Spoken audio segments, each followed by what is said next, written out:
You're tuned in to Live Farm Girl Fit. It's fitness as a lifestyle. Keep it simple, get it done. I know food is fuel. What I'm making at home tastes better. Hard work yields results. The best part of Farmgirlfit is the people.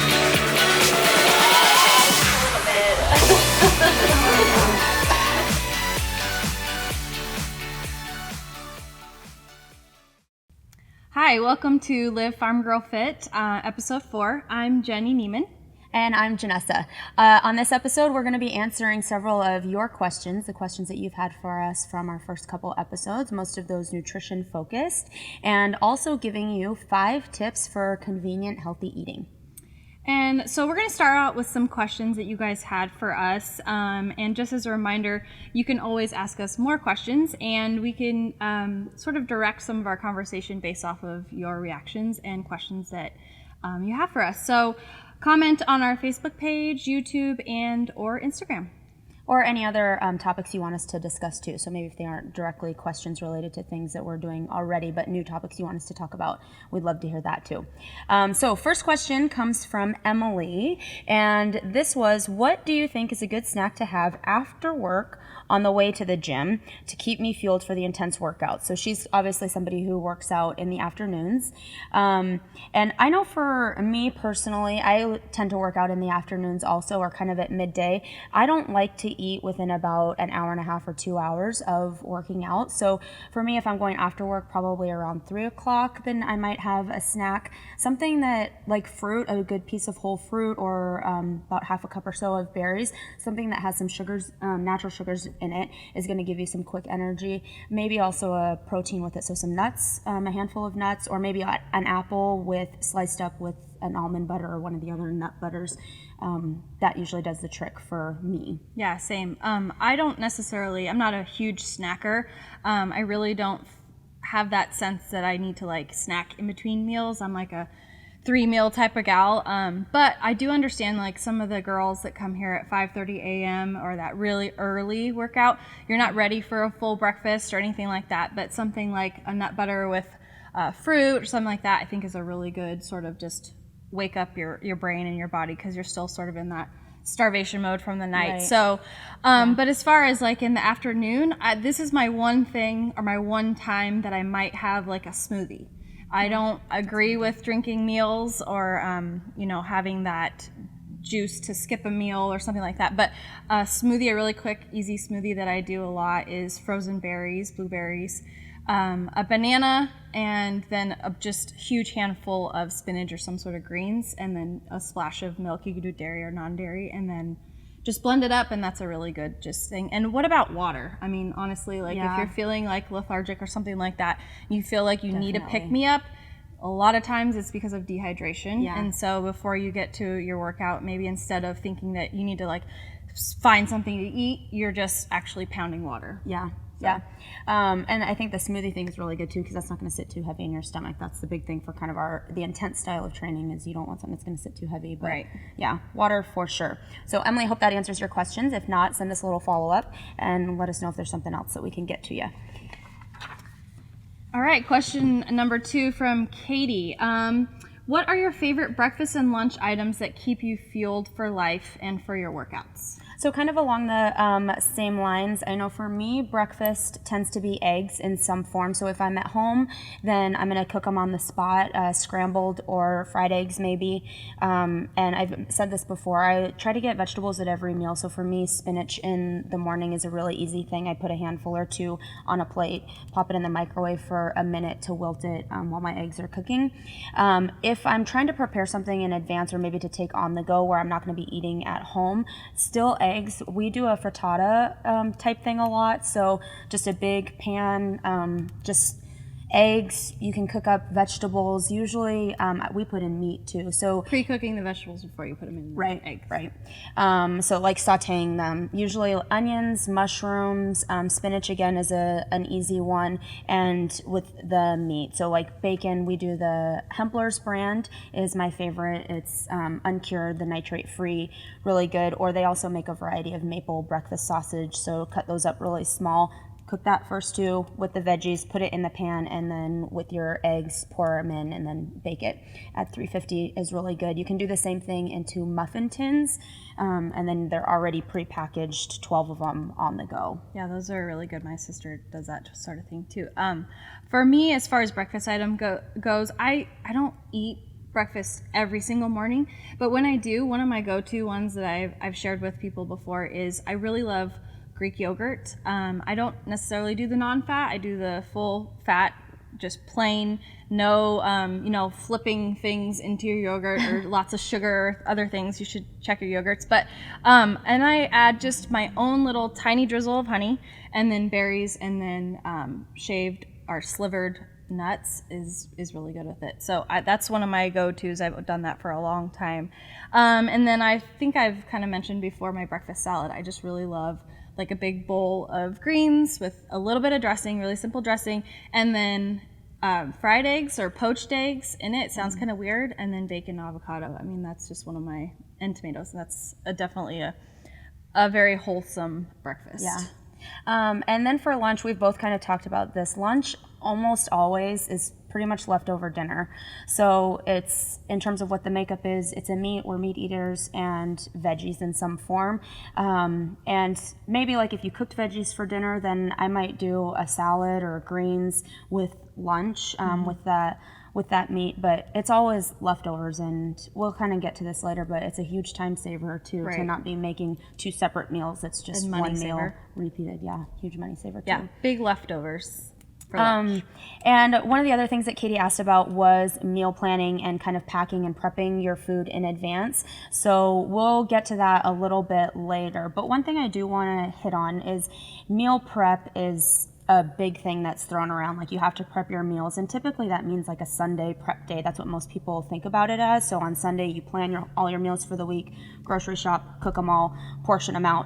For me, that's a really, really overwhelming process, and honestly, by later in the week, I don't necessarily want to eat all of that, or maybe it doesn't even last that long. So we'll kind of get to some of that later, but it's something we do, but it's not something that will get you all the way from Sunday all the way through maybe Friday or Saturday of the next week. Like, it's something that for us that eat a lot of food and have bigger families, we don't really have things left over for a long time because we eat them for lunch. So So when we're talking about meal prep or being prepared, cooking in advance, it looks a little bit different, and we'll get into more of the details of that later, Katie, so stay tuned for that one. Then Veronica asked us, maybe you could give some advice on what you would do if you didn't have much prep time, or when you do go out to eat. The hospital cafeteria or eating out are sometimes my only options. So in terms of eating out, I think we'll get to that later. Yeah. We have some good tips on that. And I guess I'm not all that familiar with what's offered in a hospital cafeteria, but I could assume some things. Yeah, I think of like a school cafeteria or something like that, and I would honestly probably ditch it unless you really, really had to. I would either try to. This is the thing is I've never been sort of a 9-to-5 sort of working woman. I've always sort of had this sort of flexible schedule where I could run home or something like that. So I feel really honored to be able to do that, but a lot of times you have to have that prep beforehand, or you just honestly don't know where you're going to be around lunchtime. But as far as eating that type of food, I would say just totally ditch it, and you have to be prepared. Really try. And I know that's, I think Veronica's a nurse, and I know a lot of those are like, you do 3 12s in a row and then you get a couple days off. So those are kind of hard schedules. So we will have some tips about eating out. I guess if you're in the bind, the one thing I would recommend is try to choose the foods that are as close to their natural state as you can. So think about veggies being fresh if possible, meat that simply grilled.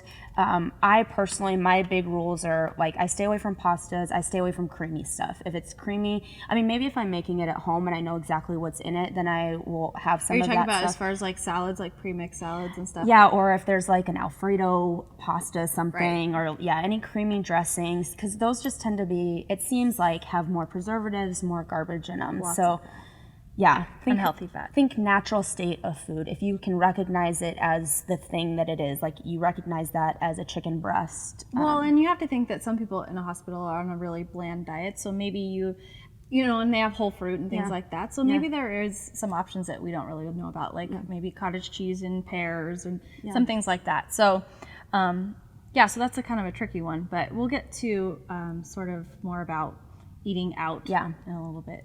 Yeah. So the next one comes from Samantha, and this was one on Facebook. She said, I'd love to hear more of your go-to crock-pot options and how you mix up leftovers throughout the week. Her second follow-up was, where do you shop locally, especially for the grass-fed meat? So let's tackle the first one first, about crock-pot options and how we kind of mix up leftovers. Okay, so crock-pots, there's a lot of really good recipe books out there for crock-pots. Like, I feel like the crock-pot is just this gem that everybody needs to have in their kitchen. I tend to use it more in like the fall and the winter, but I don't know why. Like, I feel like I should be using it more right now. But so this question is making me feel like I need to be making some stews and soups and chilies, and those are the things that I really feel like you can eat again throughout the week. I really like getting a lot of like vegetables that I don't necessarily use all the time, and then just putting them all together in a soup or stew. We used to get the fresh veggie box, which I feel like we should do that again. But some of the things I literally had to look up, like what is this What's a vegetable? rutabaga? What do I do with it? It was a sunchoke, and then I found this really delicious sunchoke soup recipe just online, and it blew my mind. And I'm like, okay, I need to know more about these different vegetables. But I feel like that's a way you can be a crowd pleaser, is with a crock pot and lots of different styles of vegetables. Sneak them in there for your kids. One of the gals out in Coeur d'Alene says that she always puts a can of organic pumpkin in every chili that she makes, and it's like a sneaky way to get some good stuff in there, and her kids don't know it. I think that's kind of cool. Yeah, that is cool. Probably sweetens it up a little bit too. Yeah. I use the crock pot a lot for meat type dishes. So not necessarily like one pot meal, like stews or soups, which I do also, but there are a couple recipes that I go to. Probably the one we do the most often is a pork shoulder, and there's a couple different ways to cook it. The easiest way that we do it, or that I do it, is I do two at the same time. Bone in better, a little more flavor out of those than the boneless, but put it in there, seasoned it with salt, sea salt, black pepper, and garlic. That's it.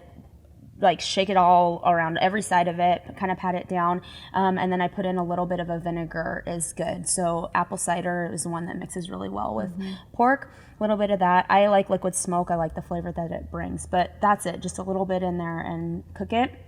And then reuse that. But there are a couple other recipes that I kind of use as go-tos, and two of them come from Nom Nom Paleo, and I like her. I go to her a lot. Some of her recipes can be a bit involved if you're doing it just like during the week, but they're very delicious. So two of hers that I've used regularly for crock-pot, she has one that's a whole chicken and gravy that's really, really good. Put the whole chicken in there and then all the other ingredients, and you end up using an immersion blender to blend it all together for gravy on the end, or at the end.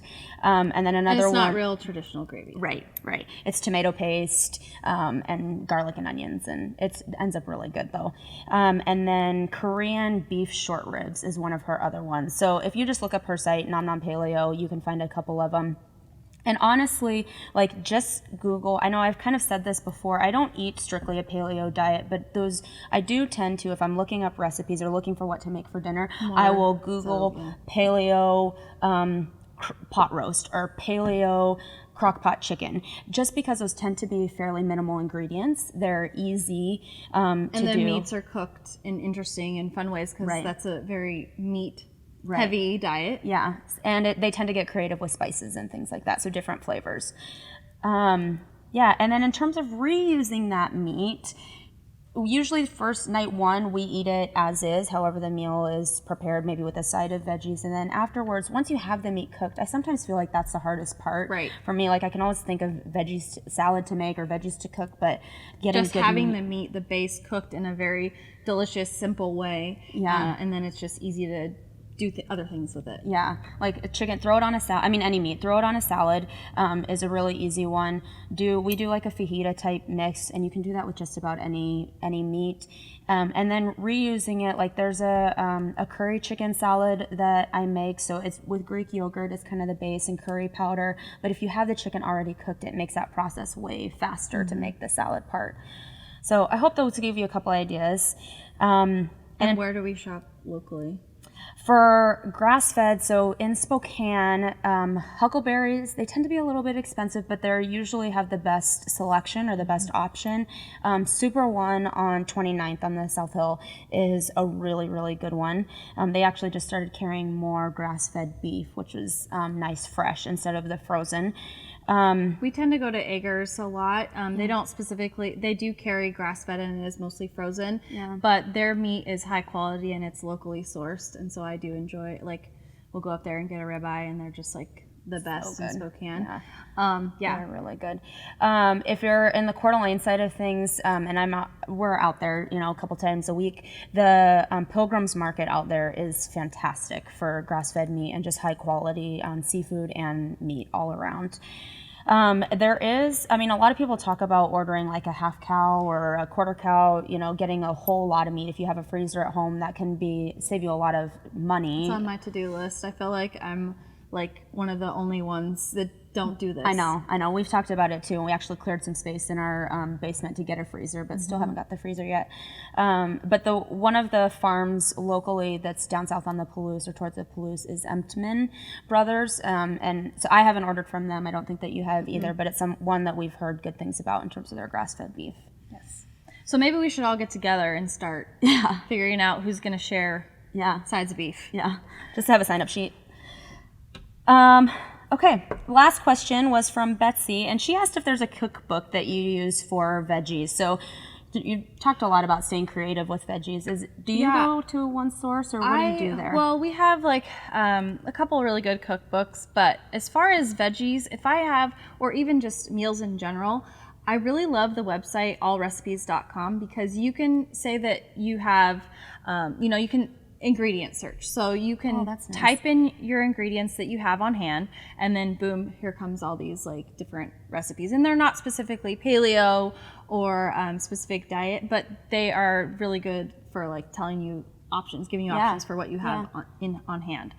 So you could definitely do that with veggies, but you might come up with, if you type in a bunch of vegetables, it might actually lead you to like a specific different salad dressing or some sort of interesting way to prepare the veggies. Yeah. But as far as like a just purely veggie book, I don't necessarily have one. I know, I don't either, actually. So sorry, Betsy. Yeah, sorry, Betsy. But a couple ideas. I think I try to stay creative with salads. So not just thinking about a greens salad, although staying creative there in terms of what you're adding into it, or maybe the kind of dressing that you're. Actually, that's totally a lie, not the kind of dressing. I use the same dressing every time, so I don't get creative there.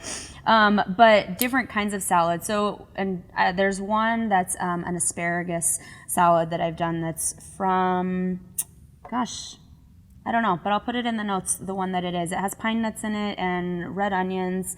The asparagus is blanched. It's really good. You can do cheese in it if you want to, feta or goat cheese. Kale salads. The thing I love about kale salads is kale's pretty hardy, so you can dress it and it'll last for a couple of days. Whereas like if you dress any other kinds of greens, nobody wants to eat that for leftovers. It just turns to mush. Yeah. But you had a really good tip I remember before about making your greens mix in advance and not dressing it. Right. So like, however, I think that people have specific things that they don't like about salads. They think they're boring or whatever. So if you have a premix that you tend to like, I like the ones with lots of herbs, but you could add your own thing. So I feel like you add cilantro or something like that that really brightens up the salad. Or dill. Or dill. Like I love dill, and they come a lot in those herb packages. But I even think you go like a step further, and you can, like some people when they're eating a salad, they think like, oh, it's just like all the leaves or whatever. So like I like to twist them and break them and like make it so they're bite size and chop all the ingredients beforehand or whatever so that you're not feeling like it's like this weird inconvenient meal that you're eating, and then you can add whatever else you're into it. So think about something that you don't like about salads and fix it. Like try to make it worth your while to actually prep it and enjoy it, rather than feeling like it's just like this big bowl of stuff that you're supposed to eat. Like I actually get excited about eating greens and salads. It's kind of weird. But kind of as we're talking about this, we were talking about like what it really comes down to, a lot of this is really enjoying vegetables and figuring out ways to eat them in different ways. So think about things that you haven't eaten in a while or things that you dislike about a certain vegetable, and then try to be creative with it and try to make it something that you actually, maybe you haven't had it in a while. You got to try it again. Yeah. So one of the things that I found fixes just about any, if you don't like the veggie, it just makes it automatically taste better, is bacon. And Yes, so bacon. like the Hempler's one is the one that I use. Would you even put bacon on celery? Celery makes me gag. I just can't eat it. I've tried. I can eat it cooked. I can't eat it raw. I tried to mask it in peanut butter. a weirdo. And I couldn't eat peanut butter for a while. So probably not that. Okay. But like green beans or sprouts, Brussels sprouts, the kale sprouts, even just greens like kale cooked down or like chard, any of those, if you like use scissors to cut up the bacon slices so it's kind of in bacon bits, pieces, and then that's also your fat too that will help you saute. So then you could add more fat to it, but don't have to necessarily. And then just throw the veggies in there, salt, pepper. It's really simple, and you will appreciate the flavors of the veggies more that way. For sure. Bacon makes it better. Yeah, everything. Okay, so I think that's it for the questions that we had initially. So now we want to get into our 5 tips for convenient, healthy eating. So Number one, no-brainer.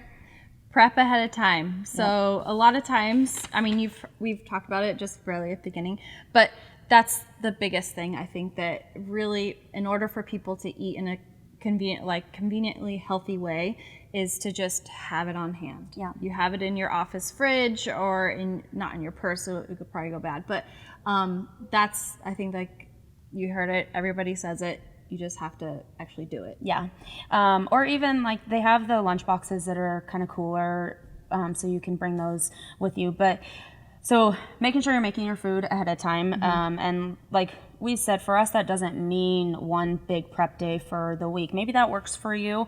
Maybe it's 2 prep days. So maybe you do Sunday and then something midweek. But for us more, it's like just making enough for dinner so that you have it for a day or 2. And I feel like people, when they hear of prep day, they think of like making lasagnas and casseroles and like all these like really kind of not complex, but things that take multi-steps, Yeah. It's really about prepping like your meat and your veggies Yeah. and how you're going to reuse those throughout the week. Yeah.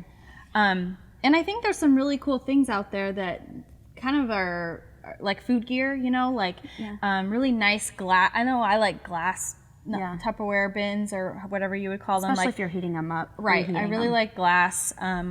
Not really like the plastic ones. I don't know. They're not as appetizing to me or something. And then some of the tools, I think, to prep. Like you guys are really good about what is it called? The noodler? Oh, the spiralizer. Spiralizer. Yeah. Getting some of these little kitchen gadgets and things that actually make everything a little bit more convenient to actually do all this prep work. Yeah.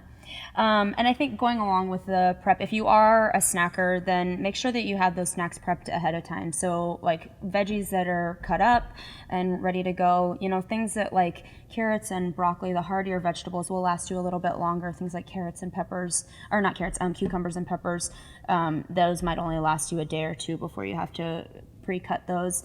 One of the managers here, Jenny, was eating a cucumber just like a carrot, and I was like, that's food prep. Yeah. It's in your hand, and you didn't chop it up, but good for you. You're But just you have eating it here, It's fine. prepared If to eat that's it. your meal prep, then that's fine. Yeah. Just have it on hand. Yeah. Okay, so food prep, be prepared, get it done. Okay, and then the next one, having some go-to dinners that everyone enjoys, like your whole family, that you just know that you always have the groceries you need to make these few things on hand, and that maybe you're not always in charge of making them. Yeah.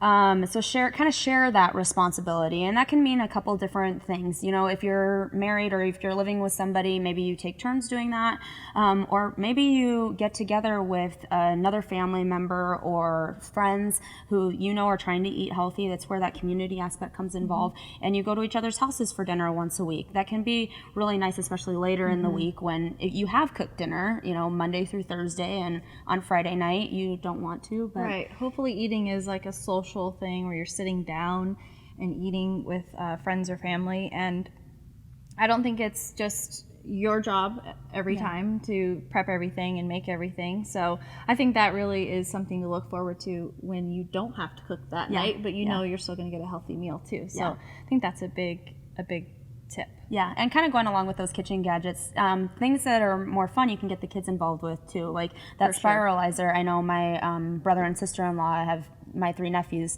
They love to like spin that thing, and just like seeing the result of turning this potato or this zucchini into food that they're going to eat is fun for them, and it's teaching them good lessons too for how they're going to eat growing up. So my 3-year-old Jack won't eat eggs unless he makes them. Like we're like, how are we gonna get this kid to eat some eggs? Get him up on a stool, get him cracking eggs, making a huge mess. Finally, he'll eat them if he makes them. So I did the same thing this weekend. I was just like, okay, you're making breakfast, and then he'll eat them. So, and they like that responsibility. Yeah, sure. Okay, so I guess part of that, the share responsibilities, but have those go-to dinners. So things that you guys like, find whatever works for your family and remake those, because it's hard to think about creating. It takes a lot of creative energy to think about different meals every week, every meal. It's exhausting, and you end up wasting time. So if you can just have a couple, maybe just one every week that you remake, then I feel like Wednesday is like a good night to be like, this is our whatever night or whatever, because you know things come up on Friday or Saturday or whatever, but it'd be fun to make like Wednesday, like everybody's together, we're all gonna eat this meal that we all like. Yeah, be kind of fun. Yeah. The next one is to keep it simple. So we say this a lot with working out, and it definitely comes down to food, but the main point here is that you're not trying to mask the flavors of the food that you're eating. Try to find food that you enjoy those flavors on. Right.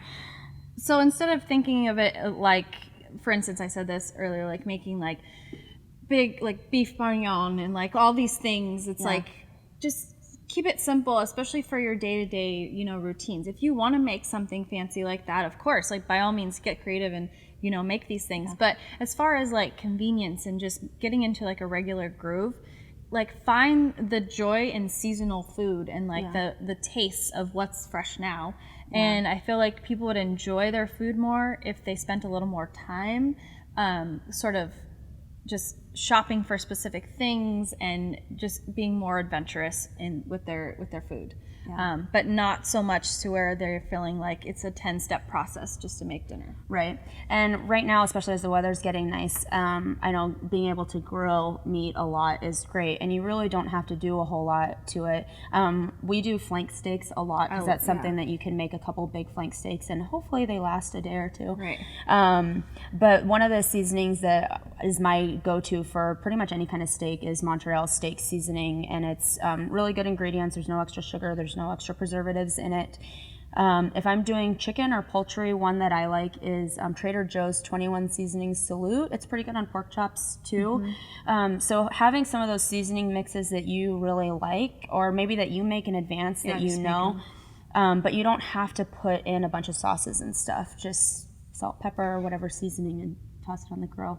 And there's nothing more simple than just meat and veggies. Like keep it simple, keep it healthy. Yeah. I think we've touched a little bit on veggies in terms of salads or if you're sauteing it, but roasted veggies is one of my favorite ones to do too. And it's so easy, especially if you buy like the bags of pre-cut vegetables, which Trader Joe's is fantastic for. The organic ones saves a huge amount of time. Throw them on a pan with, pick your oil, pick your fat that you want, coconut oil. We use avocado oil because it drizzles a little bit, but olive oil, salt, pepper. That's it. That's all you need. I barbecue a lot of vegetables, and even like when we're doing like flank steak and mushrooms or something like that. So I do a double layer of tin foil, like a big square, roll up the edges, put the veggies in, a little bit of olive oil or coconut oil, salt and pepper, garlic powder, and then cover it with one sheet of aluminum foil. And then it's just like you're cooking your meat, and when the meat's almost done, you throw that tray of, aluminum foil on there with all your veggies, and then everything's done. While the meat is resting, Right. then your veggies, they're done, everything's ready at the same time. Yeah. So Yeah, that's a Did a good lot. tip. All right, so the fourth one is that there's no shame in the sub game, and this kind of goes to eating out, or starts to get towards eating out a little bit. So in restaurants, that's always the thing is like, okay, how am I going to go to this restaurant and everybody's going to be ordering lasagna and pasta and I'm going to be like, can I have meat and veggies? That's okay. Like, I feel like when you go to somewhere, depending on, I'm really particular about this because I'm kind of sort of a foodie. I would say more of like a restaurant-y. Like our hobby, I swear, is my husband and I, is we like to go out to eat. Yeah. And not a ton, but when we do, we're not going to necessarily be like at the finest restaurant in Spokane and being like, like changing too much. So I feel like you should know where you're at. If you're at a pub, it's going to be hard to find a good salad. But if you're at that sort of more casual American style cuisine sort of restaurant, then I think it's okay to make substitutions. You're subbing salad for French fries or some of those things. But if you are at like a fine dining place, I do think that you should restrict yourself a little bit as far as over asking for certain things. They've probably spent a lot of time on their menu and their chefs, and that's their art. And so you should just expect to, eat. You don't have to order another bread bowl or a bread basket, or skip dessert or whatever, but definitely know where you're at. Yeah. But making substitutions, I think, is totally okay and warranted these days. So Yeah. So on those things, if you're like, I love a good burger, and I mean, depending on where you're at, really can be one of the best things on the menu. But maybe instead of the fries, you order a side salad, or instead of, you get it bunless or with a gluten-free bun or whatever. And don't be afraid to ask for those sort of things. I mean, if In-N-Out does a lettuce wrap burger, right. I think you can do it anywhere. Yeah. And just kind of going along with that, not being embarrassed, like at work or wherever you're at, that you're bringing healthy food options, and that you don't want to partake in the cheesecake at 2 p.m. that everybody's sharing. And, if it's somebody's birthday, you can go and be there, but you shouldn't have to feel embarrassed about the fact that you're trying to eat healthy and you don't want to eat that. Right, and I feel like if someone passes you a piece of cake or something, you take it and maybe you take one bite and then that's it. You don't make a scene and be like, oh no, thank you. Yeah. I do not want that. I'm on a diet. Yeah. Like, I don't feel like that's a healthy way for you to act and to have that relationship with the food, as well as it being like a celebration, especially. Yeah. So just, take a bite, taste it, put it down, or just pass it on to the next person. Yeah. So I think that pretty much hits on that one. So our fifth and final one is, and this kind of gets to eating out, is to know your city and know where you can get healthy food. So that's true where you're living, and then also if you happen to be somebody who travels for work or when you're traveling for a vacation or whatever, same thing. And I think our number one tip here might surprise you is to go to a grocery store. I think that's a big thing that people don't even really think about. Yeah. I know, think about if you're going on a road trip or something, you, instead of going to the gas station, go to the grocery store. Yeah. Or the same thing with lunches. I honestly am not that great at meal prepping. Like I said earlier, I've been able to just go home or do something, but I know I have go-to spots. Yeah. I know where I can go around the city that I can get a really healthy meal. And we have some good ones here we do. in Spokane really do. and the Coeur d'Alene area. I think in general, health foods or organic grocery stores have really healthy delis or options of grab and go type stuff. Yeah. And I feel like you could really take advantage of that. But even if you went to a run of the mill type grocery store, you can still get really healthy food. That's the source. That's the source of your food. So I think people think about when I gotta run and I gotta get something for lunch, so I'm just gonna go through a drive-through, or I'm gonna go, I have to go to a restaurant. Yeah. Really, just go to the grocery store and get some really healthy, simple food that you know, like even if you don't eat it all, you're gonna take it home that night or stick it in your office fridge, and who cares if there's a half a bag of broccoli just sitting there, and it's yours, and it's fine. Yeah. It's and I think a lot of the good ones really have like salad bars available to them. So we have a good one here in Spokane at Main Market. Love it. In Coeur d'Alene, Pilgrims just put one in that's really, really great. But even the ones that don't, I mean, if you think about those plastic like clamshell things of greens that you can buy, they're what, $3 or $4 for the organic ones. But if you buy one of those, and even if you don't eat it at all, but go to the deli, get a piece of meat, throw that on there. I mean, you're looking at maybe like $8 for a really good salad. Right. Think about where you're going to go elsewhere that's pretty fast and convenient and 10 get to that. 15 I mean, plus tip or whatever it is, you know, it's like people think that it is more expensive, but if you have leftovers, you take them home or, you know, it's fine. Yeah. So a couple of our go-to places out, I guess here in Spokane, we mentioned Main Market. Huckleberry's is another one. Yes, Huckleberry's, they have a list of omelets that they always have all day long. I go there a lot and get an omelet, and it doesn't take very long, and lots of veggies in it, and you can kind of customize it, and you can get greens instead of potatoes, and they have a really amazing deli. But what I really like about the Main Market and some of these salad bars is they actually have homemade dressings too, which I love, and I don't know if people realize that, but they make their own dressings, and they list everything on there, what's in there, and I just like that. And then one that's more national, I guess I don't know if it's national necessarily, but across the West Coast for sure, is Chipotle. That's really good for eating out. And same thing, I do the salad bowl there, and you could get your choice of meats. All of them are really high quality. You can choose the veggies that you get added onto it. I usually skip the dressing and instead get the guac. Well, there's all the juices and stuff from the meats and everything. You really actually don't even need the dressing. Yeah, so those are a couple of the places that we would suggest going to for if you're out kind of on the go. Is there anywhere else that you can think of offhand? Not necessarily. Those are like my go-to places if I need to grab something. Yeah, so if you're traveling to maybe a city that you haven't been, try to look at where maybe some of the local or organic grocery stores.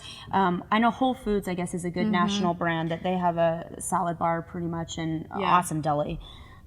Recently in Missoula, there is probably the best grocery store / healthy food store I've ever been to in my life, called the Good Food Store.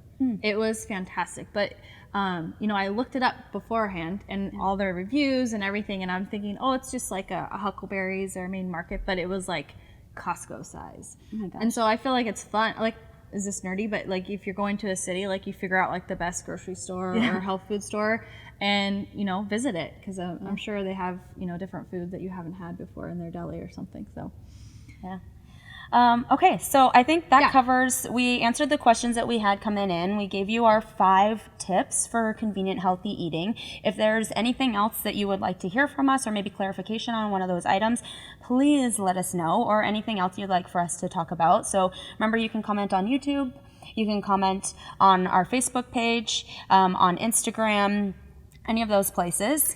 Yeah, so make sure you're following us at Farmgirlfit, and then subscribe to our YouTube and iTunes channel, Live Farmgirlfit. And if you're liking what you're hearing on iTunes, we'd really appreciate a positive review on there so we can keep bringing you all of this good content. Yes, join the conversation, and we'll see you next time. See you next time.